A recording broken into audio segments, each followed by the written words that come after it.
She was 3 tables away, laughing like she hadn't cried in years. I wasn't supposed to hear it.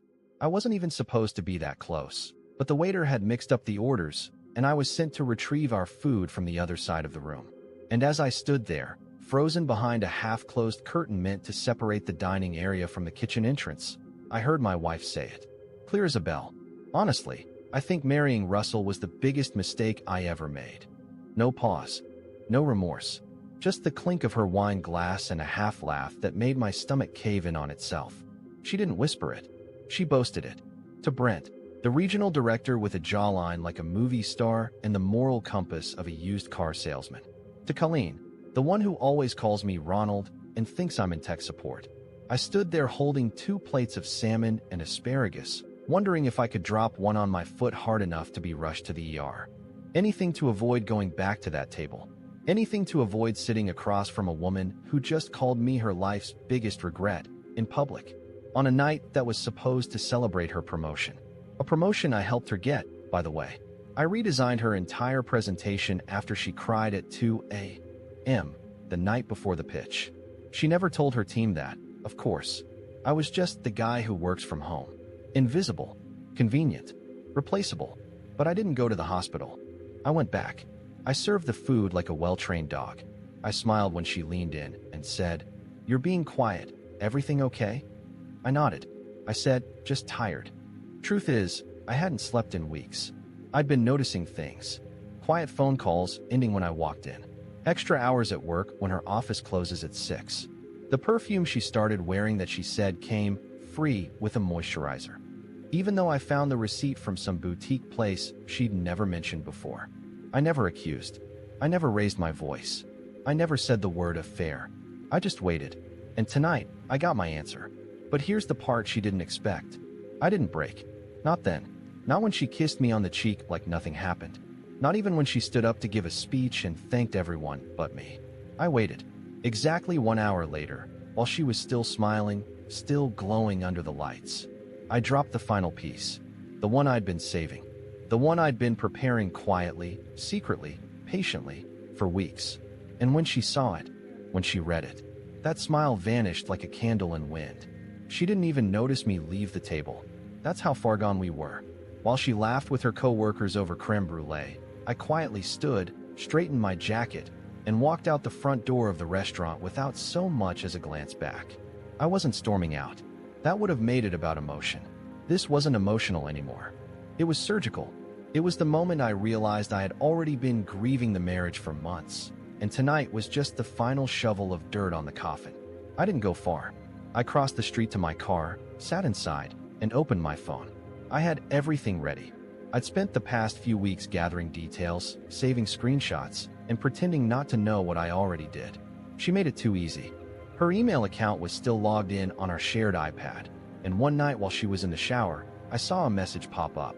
It was labeled Proposal Edits. Nothing suspicious, but curiosity got the better of me. It wasn't a work proposal. It was a chain of messages between her and Brent, the same smug VP who was now sipping brandy at her side like he'd earned her. They weren't subtle. They talked about the close calls, about how Russell is too dense to notice, and how their business trips were more about bedsheets than boardrooms. My favorite part, if I can even call it that, was the joke she made about our anniversary last month. She told him she faked a headache that night because she'd already used all her energy the night before. I read it twice, not because I didn't believe it, because I was trying to find the version of her I used to know in those words, and she wasn't there. The woman who used to leave me sticky notes in my lunchbox was gone, replaced by someone who saw me as a doormat with a wallet and a willingness to look away. So tonight, I returned the favor. Quietly, I opened my drafts folder, where I had typed out an email to her entire department. Just a short, polite message. No name calling. No foul language. Just the truth. I attached the email thread, the one between her and Brent, and included a simple line. Apologies for the interruption. I thought this context might be useful, considering the speeches tonight. All the best, Russell. I hit send. Then I sat back and watched the screen light up with delivery confirmations. A minute later, I saw the restaurant door swing open from my parked spot. Brent stumbled out first, followed by Darla, her face pale, phone clutched in one hand. She was scanning the sidewalk like I'd be standing there waiting for her. But I didn't move. I stayed in the shadows, just far enough back that she couldn't see me, but close enough to see the exact second she realized what I'd done. She tried calling. Twice. I let it ring. I watched her face twist from confusion to panic to something I'd never seen from her before, dread. She wasn't sorry. Not yet. She was just afraid of what this would cost her. Reputation, career, control. The same things she valued more than me. I didn't drive home that night. I went to a hotel, and I didn't feel powerful or victorious or even vindicated. I just felt done, the kind of done you can't come back from. I woke up in that hotel room with my phone buzzing nonstop on the nightstand, vibrating across the wood like it was trying to escape. 23 missed calls from Darla, 9 from unknown numbers, probably her co-workers, 2 from her sister, even 1 from her boss, which I ignored so fast I nearly dropped the phone. For the first time in years, I didn't feel obligated to respond. I didn't feel guilty. I didn't feel like I had to fix something I didn't break. I just lay there staring at the ceiling, wondering how many years of my life I'd spent bending myself into shapes that made her comfortable while leaving me unrecognizable. Around 6:40 a.m., I finally rolled out of bed and checked my email. That's when the real chaos appeared. Several auto replies from her team saying things like, "Received. Thank you," which honestly felt weirdly formal for a scandal like this. But then the personal email started. One coworker wrote, "Man, I'm sorry. Nobody deserves that." Another said, "We all suspected something, but this is brutal." And one, from someone named Kendra, said, "Just so you know, Brent has a history. HR needs to see this." I didn't reply to any of them. I wasn't doing this for validation. I wasn't trying to burn her life down. I just refused to protect the lie anymore. My phone rang again. This time it was a video call from Darla. I nearly rejected it out of instinct, but some pathetic part of me, the part that still wanted answers, closure, something, hesitated long enough that the screen connected. Her face appeared blotchy, streaked with mascara, hair messier than I'd ever seen it. She wasn't panicked anymore. She was wrecked. "Russ, please. Can we talk? Face to face?" She begged, voice shaking like she was terrified the floor beneath her would open up. And the ridiculous thing is, a tiny part of me wanted to comfort her, even then. I hated that part of myself. I didn't yell. I didn't insult her. I didn't even sound angry. I just said, "I'm not meeting you. I'm not coming home. And I'm not cleaning up your mess this time." She flinched like those words hurt more than the email itself. "It was a mistake," she whispered. I almost laughed. Not because it was funny, but because that word, mistake, suddenly meant 2 completely different things. She called me her biggest mistake. Now she was scrambling to rewrite her own definition. When I didn't answer, she broke down harder. "I'm suspended, Russ," she cried. "They pulled me into a meeting at 7 this morning. HR, legal, everyone. Brent's been escorted out. They said they have to investigate both of us. I might lose everything." Her voice cracked so sharply I felt it in my ribs. And that's when it hit me. She wasn't devastated because she betrayed me. She was devastated because she finally had consequences. Suddenly the hotel room felt too small, too stuffy, too close to the life I was trying to crawl out of. I grabbed my keys, stood up, and told her, "I need space." She tried to stop me, but I hung up. And for the first time in years, I didn't feel like I owed her the rest of my morning. I wasn't going home, though. Not yet. Because there was one more thing she didn't know. Something I hadn't told her. Something I hadn't told anyone. She wasn't the only one who had been preparing for a different future. And the truth of what I'd been hiding was going to crack her world even deeper than the email ever could. 2 months before the company dinner, before the email, before the hotel room, I started renting a workspace downtown.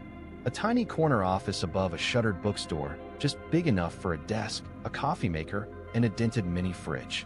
Darla didn't know. She thought I was just taking longer lunch breaks or running errands to clear my head. In truth, I was spending every spare hour there building the business I used to daydream about back when I still believed she was in my corner. I had always wanted to start my own analytics consulting firm. I had the skills, the certifications, the connections. What I didn't have was support. Darla always rolled her eyes whenever I brought it up, saying things like, "Starting a business? You? That's cute." Or, "Do you even know what you're doing outside spreadsheets?" I used to laugh it off, pretend she was joking, but it wore me down. Every time she crushed my confidence, I backed away from the idea, until I stopped telling her about it altogether.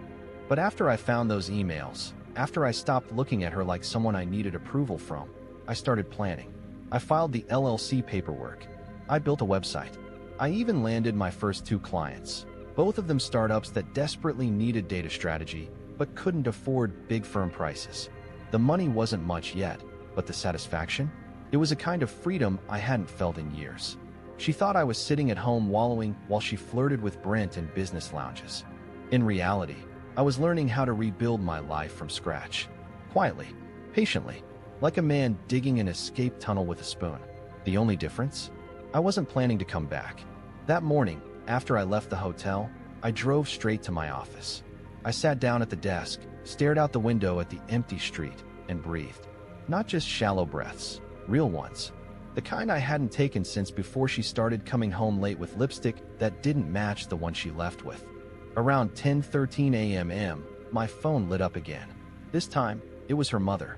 I didn't answer. Then her sister. Still didn't answer. Finally, a message came through from Darla herself. No frantic tone this time. No please or I'm sorry. Just a single sentence. So that's it. You're just done? I stared at it for a long time. Not because I didn't know what to say, but because I finally realized how little she understood me. She thought done was sudden. She didn't realize it had been happening piece by piece. Every ignored effort, every sarcastic jab, every night she walked in late without a single apology. She thought this was about one email, but she missed the years that led to it. I didn't reply to the text. Instead, I opened a folder on my desktop labeled Exit Plan. Inside were all the documents I'd need to separate my finances, shut down our joint accounts, and initiate the divorce. I hadn't filed yet, but now I was ready. No more second-guessing. No more staying for the version of her that only existed in memory. Before I logged off, I sent one email. Not to Darla, to my lawyer. And then I turned off my phone. Because for the first time in a long time, she wasn't going to be the loudest voice in my life anymore. I hadn't been back to the house in 5 days. She kept calling it our home, but it had stopped feeling like mine long before that night at the restaurant. The walls echoed with her voice, sure, but none of it ever sounded warm. I used to think it was just the stress of her job, or life, or maybe me. But now I knew. The coldness was intentional. It was what happens when someone sees you not as a partner, but as a placeholder. A man they could outgrow, sidestep, discard. But I needed to go back. Not for her. For my things. For closure. For the documents that I hadn't backed up and the stuff she wouldn't think twice about throwing away if she got angry enough. I waited until I knew she wouldn't be there. Midday a weekday. Her calendar was always wide open at noon. That's when she did her power lunches. I parked 2 blocks down just in case she came back early, then slipped through the side gate and let myself in through the back. It was strange being there. It smelled like her perfume and lemon-scented surface cleaner. Everything was in its place. Even the framed photo from our 3rd anniversary was still sitting by the fireplace. Like the people inside, it weren't strangers now. My hands shook while I packed. I don't know why. I wasn't sad. Just hollow. Like walking through the ashes of a house after the fire's gone out. The bedroom was last. That's where I left it. My wedding ring. I placed it right on her side of the dresser. Not in the drawer. Not hidden. Right out in the open, on top of the folded copy of Entrepreneur Monthly she'd been obsessively reading lately. I figured she'd get the symbolism. Or maybe she wouldn't. Maybe she'd think I forgot it, and that would be fitting too, because she forgot me long before I took it off. Just as I turned to leave, I heard the front door unlock. Panic hit me so hard my legs nearly buckled. She was home. Early. I didn't move. I listened. She wasn't alone. There was a voice. A man's voice. Not Brent's. Someone else. I couldn't see them, but I could hear her giggling in that voice she used to save for me. The one I hadn't heard since before she started treating me like a faded couch she was too lazy to replace. I slipped into the hallway just enough to peek down the staircase. She was there, with him, holding his hand, laughing like the woman I remembered. I froze. Not because I was heartbroken, because I realized she had already moved on, even now, while pretending to be the victim. Her crocodile tears weren't about losing me. They were about losing control. I was never a husband to her. I was a cover story, a steady fallback, something to lean on until she found someone she could show off. I backed away before she saw me. I didn't make a sound. I left through the back door again, slipped through the gate, and walked to my car as calmly as I could. I didn't cry. I didn't shake. I didn't even feel angry. I just felt finished. The kind of finish that changes your blood pressure. The kind that settles into your bones. The kind that doesn't need revenge. Because watching her smile at a new man in the same house, where she called me a mistake, that was the last chapter. She didn't even notice the ring until later that night. I know, because she texted me. All it said was, "Why would you leave it like that?" I never answered. Because there's no point explaining yourself to someone who already rewrote your role in their story. The next morning, she showed up at my new office. I didn't even know how she found it. Maybe through an old email signature or a bank transaction she still had access to. I'd changed my passwords, locked down my accounts, even rerouted my mail. But still, somehow, there she was, standing outside the glass door like a woman who'd lost everything she thought was nailed down. She looked different. Not messy, not tear-streaked like in the video call. Just stiff, controlled, like she'd spent hours rehearsing this version of herself. Like she still believed she could fix the optics of what she broke, if only she said the right words in the right tone with just enough eye contact and fake vulnerability. I didn't invite her in. I stood just inside the door, one hand on the lock. She looked at me like she was waiting for me to break the silence, and when I didn't, she blinked fast and said, "Can we talk like adults?" I almost laughed. Now she wanted to be adults? After lying, cheating, gaslighting me for months like I was too dumb to notice? But I didn't say that. I just opened the door a crack, stepped outside, and let it click shut behind me. We stood there in the hallway, between a dusty ficus and a fire extinguisher. She got right to it. "I'm getting fired," she said. They didn't say it in those exact words, but I know it's coming. Brent's gone. They're combing through everything. HR froze my email. They brought in compliance. I waited. "I know you're mad," she started. "I'm not mad," I said flatly. "I'm done." That seemed to shake her. Her shoulders dropped. She tried again, softer. "Russell, I messed up. I know I did. But we can fix this. We've been through worse." "No," I said. "I went through worse. You watched." And then I told her something she clearly hadn't prepared for. I'd already started the paperwork. The divorce. The financial separation. The notifications to our joint vendors and accounts. I'd even filed a petition to freeze the property sale until we agreed on terms. Her face fell apart piece by piece, like she was just now realizing the gravity of it all. "You're serious?" she whispered. "I'm building something new," I said, "and I'm not dragging your damage into it." I turned to go, but she grabbed my arm, not hard, but desperate. "Wait, what about the house? My name's still." "I know," I said, "but so is mine." She let go. I walked back into my office and shut the door behind me. She stood there, stunned, like the floor had just given out beneath her. Because for the first time, I wasn't giving her space to explain, spin, or manipulate her way out. I wasn't the guy bending over backward to keep the peace anymore. I was the guy walking forward while she was still trying to rewrite the past. That day, she called her lawyer. So did I. And that night, she tried one last move I didn't see coming. Something I thought only happened in movies or bitter court dramas. She tried to take my business. It happened less than 24 hours after I told her about the divorce paperwork. At 8:43 p.m., I got an email from a company I was consulting for, a tech startup in Oregon. The subject line read, "Termination of services, conflict of representation." Confused, I opened it and saw a forwarded complaint filed under my name. Someone claiming to represent an affiliated party with a legal interest in your newly formed business had contacted them, warning that I was under investigation for financial misconduct and urging them to review all contracts immediately. I stared at the screen for almost a full minute, stunned. Then it clicked. Darla. She wasn't trying to fix the marriage anymore. She was trying to ruin whatever part of me she couldn't own. I shouldn't have been surprised. This was the same woman who laughed about faking illness to get out of our anniversary. The same woman who had 2 sets of passwords, one for her professional life and another for the private one she thought I'd never see. But this was a different level. This was nuclear. I called the client directly and explained everything. Luckily, I had already built trust, and the guy on the other end, Jordan, paused and said, "This doesn't sound like you at all." Honestly, it felt weird when we got it. I told him about the divorce, the fallout, the email. I kept it professional, No drama, just facts. He agreed to put everything on hold and even offered to send me a copy of the complaint. And there it was, a legal-looking document full of fake signatures and vague accusations, all meant to spook them into dropping me. I recognized the language immediately. Darla used to review vendor contracts all the time.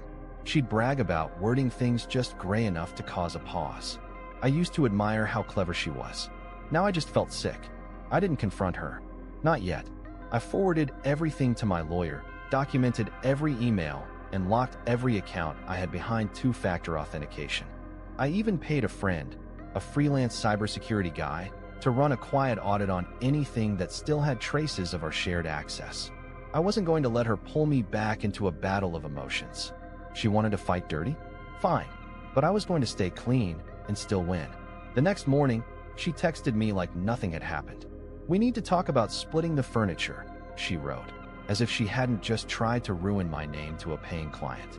I ignored it. An hour later, another text. "Did you really cancel the joint credit card?" Yes. Yes, I did. By the end of the day, she was calling again. Voicemails. Half angry, half begging. "You're ruining everything we built," she said at one point. As if we built anything together. As if I hadn't spent years being the scaffolding for her success while she quietly planned her exit. I didn't respond. I stayed focused. I met with 2 new clients that week, finalized my business incorporation papers, and moved the last of my things into a new apartment. No more hotel rooms. No more sleeping next to a phone vibrating with guilt bombs. I was finally starting to feel something like peace. But then, just when I thought the storm had passed, I got a message from someone I hadn't heard from in years. Someone who used to be close to Darla. Someone who'd been silent. Until now. The message came from Carla, Darla's former best friend, maid of honor at our wedding, and someone I hadn't spoken to in almost 4 years. The two of them had a falling out I never got the full story on. Darla always brushed it off, saying Carla was jealous or toxic. I didn't question it. Back then, I trusted Darla more than I trusted my own instincts. Carla's message was short, polite, and unexpected. "Hey Russell, I know this is out of nowhere, but I heard what happened. I'd like to talk, not for drama, but because you deserve to know a few things. Call me when you can." I debated ignoring it. I was tired, emotionally, mentally, all of it. But something about her tone felt different. Honest. Grounded. So I called. What she told me cracked the last illusions I didn't know I was still holding on to. Darla had been cheating longer than I thought. Brent wasn't the first. He was just the sloppiest. According to Carla, there had been a guy before him. Someone from a previous job. Then another during one of those corporate retreats in Denver.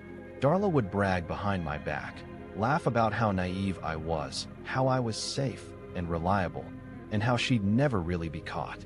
"She used to call you her fallback plan," Carla said, her voice full of regret. I stopped being her friend when I realized she wasn't just careless, she was cruel. I didn't know what to say, not because I was shocked, but because I wasn't. Not really. I think deep down, I'd already felt it. I just didn't want to believe someone I gave so much to had been that calculated, that cold. "I know it's not much," Carla said softly, "but I'm sorry. You didn't deserve any of that." We talked for over an hour. Not just about Darla, but about life, choices, second chances. There was something peaceful about the conversation. No agendas, no manipulation, just 2 people telling the truth for once. Before we hung up, she said, "I hope you find someone who actually sees you, Russell. Someone who doesn't just use you as a prop in their story." That line stuck with me. 2 months later, I bumped into Carla again. Total accident. Or fate. I don't know. It was a Saturday morning, and I was grabbing coffee near my new office. She walked in, saw me, smiled awkwardly, and we sat down to catch up. 1 cup turned into 3. 1 hour turned into 5. Turned out she had gone through her own kind of heartbreak. Betrayal from someone she trusted, career setbacks, the whole mess. But she rebuilt. She moved forward. And I guess, in a way, we both understood each other in a way few people could. I didn't rush anything. I wasn't ready for love. Not then. But I was ready for honesty. And Carla gave me that, every time. No games. No lies. Just real conversations, real kindness, and quiet moments that reminded me I wasn't broken. Just bent in the wrong direction for too long. 6 months later, Darla's name showed up in my inbox one last time. No subject line. Just 2 sentences. I saw you with her. I hope she knows what she's getting. I didn't respond. I didn't need to. Because Carla didn't know what she was getting. A man who'd been dragged through manipulation, silence, betrayal, and came out the other side clearer, stronger, and finally free. I wasn't her mistake. I wasn't anyone's mistake. I was just finally living a life that felt like mine. And that, more than anything, was the ending I never knew I needed. No revenge, no spectacle, just peace, and someone who saw me.